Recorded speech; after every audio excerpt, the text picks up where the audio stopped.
अगर वो उसमें अल्पसंख्यकों को, जिसको भी वो मानते हैं, अधिक आरक्षण देना चाहते हैं अपने इंस्टीट्यूशन के अंदर, वो दे सकते हैं। लेकिन साथ ही ये भी माना है कि सरकार उससे बिल्कुल अलग नहीं है। वहां पे क्या तनख्वाह मिलेगी, किस प्रकार के एम्प्लॉइज को रखा जाएगा, बेसिक क्वालिफिकेशन क्या होगी, वो सब सरकार ही तय करेगी।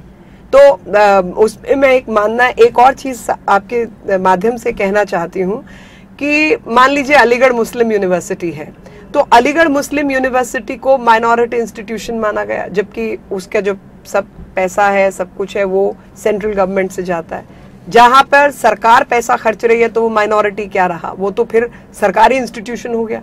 वही जामिया का हाल है कि वो इंस्टीट्यूशंस, वो यूनिवर्सिटीज जो कि भारत सरकार के द्वारा स्थापित की गई, चाहे मुसलमान नाम दिया गया, लेकिन वहां से आप हिंदुओं को बाहर नहीं कर सकते या किसी क्रिश्चियंस को बाहर नहीं कर सकते, क्योंकि वो सारा टैक्स पेयर का पैसा है। वो टैक्स पेयर 80% हिंदू है, लेकिन बावजूद इसके उनको आप माइनॉरिटी इंस्टीट्यूशन की लड़ाई लड़ रहे हैं कि उनको माइनॉरिटी इंस्टीट्यूशन का दर्जा दिया जाए और जो चाहे वो हम करें ताकि हम उसमें अल्पसंख्यकों को ही एडमिशन दें और उन्हीं को पढ़ाएं। लेकिन अल्पसंख्यकों के बीच में भी आज तक अलीगढ़ मुस्लिम यूनिवर्सिटी का जो मतलब जिसको आप अल्पसंख्यक मानते हैं, 18-18.5% मुसलमान, वो भी कोई एक मोनोलिथिक एक बहुत बड़े पहाड़ के रूप में या पत्थर के रूप में नहीं है। उसके बहुत सारे और हिस्से हैं, अहमदी हैं, शिया हैं, बोहरा हैं, तमाम इस तरीके के उसके बीच में ग्रुप है। तो आज तक अलीगढ़ मुस्लिम यूनिवर्सिटी के वाइस चांसलर की जो पोस्ट है वो किसी शिया को नहीं दी गई है, बल्कि कोई शिया को उसके बोर्ड में नहीं बिठाया जाता है। ऐसा मैं बिल्कुल तय करके कह सकती हूँ कि इस तरीके की हरकतें अल्पसंख्यकों के नाम पर जो राजनीति उन सब जगहों पर हो रही है, उसकी भी कोई सुनवाई होनी चाहिए। बिल्कुल, बहुत ही शर्मनाक बात है ये हम सब के लिए।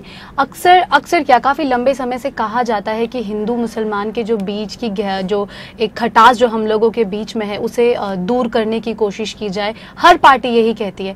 आपको नहीं लगता ये जो अल्पसंख्यक आरक्षण की जो ये बात हुई है, इससे कहीं ना कहीं इसको बढ़ावा मिला है? बिल्कुल, आप बढ़ा रहे हैं और ये तो कांग्रेस की मानसिकता है। कभी कम्युनल वायलेंस बिल लेके आते हैं, कभी अल्पसंख्यकों के आरक्षण की बात करते हैं, कभी कोटे की बात करते हैं। हर वक्त जो नियत है वो नियत ही, जो बात कही गई थी, मैं उस बात से पूर्ण रूप से सहमत हूं कि नियत और नियति दोनों में कमी है और उसी कमी का भुगतान, गलती जो भारत के नागरिकों ने की, ऐसे लोगों को चुनकर भेजा, उस सब का हम भुगतान कर रहे हैं। क्योंकि ये लोग तो जब तक बैठे रहेंगे देश को तोड़ते ही रहेंगे। और देश के हित में कोई भी सोचता है तो वो ये सोचेगा कि चाहे वो हिंदू हो, चाहे वो मुसलमान हो, चाहे वो ईसाई हो, सबको एक तरीके की सुविधाएं देश के भीतर उपलब्ध हों, हर किसी को मिले, हर किसी को। तो वहां पर आप ये विभाजन ना करें कि ये मुसलमान है तो इसको ज्यादा और ये हिंदू है तो इसको कम, या ये हिंदू है तो इसको ज्यादा और मुसलमान है तो उसको कम। सबको बराबर, लेकिन उसी के साथ जो कम्युनिटीज हैं, जो धार्मिक आधार पर अपने आप को मानते हैं, उनको भी अपने अंदर थोड़ा झांकने की आवश्यकता है।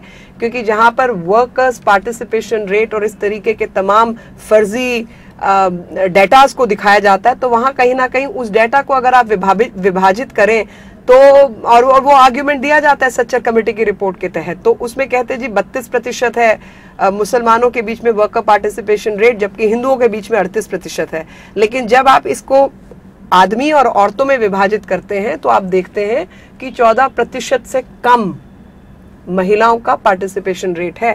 तो वो किसी आरक्षण से आप ठीक नहीं कर सकते। महिलाओं को बराबर का दर्जा देना उसी कम्युनिटी का के बीच की बात है और उनको ये अधिकार देना चाहिए ताकि ज्यादा से ज्यादा महिलाएं सामने आकर आगे खड़ी हो और काम कर सके। तो फिर आपका वर्कर पार्टिसिपेशन रेट खुद ब खुद बढ़ेगा। मीनाक्षी जी, अपने कीमती समय में से आपने कुछ वक्त हमारी इस चर्चा को दिया, इसके लिए आपका बहुत बहुत शुक्रिया। तो ये थी हमारे साथ आज भाजपा महिला मोर्चा की राष्ट्रीय उपाध्यक्ष मीनाक्षी लेखी जी। उम्मीद करते हैं आपको हमारा आज का ये जो विषय था काफ़ी पसंद आया होगा। फिर होगी मुलाकात देश के मुद्दे में एक नए विषय के साथ। तब तक के लिए सुमन मेहता को दीजिए इजाज़त। नमस्कार।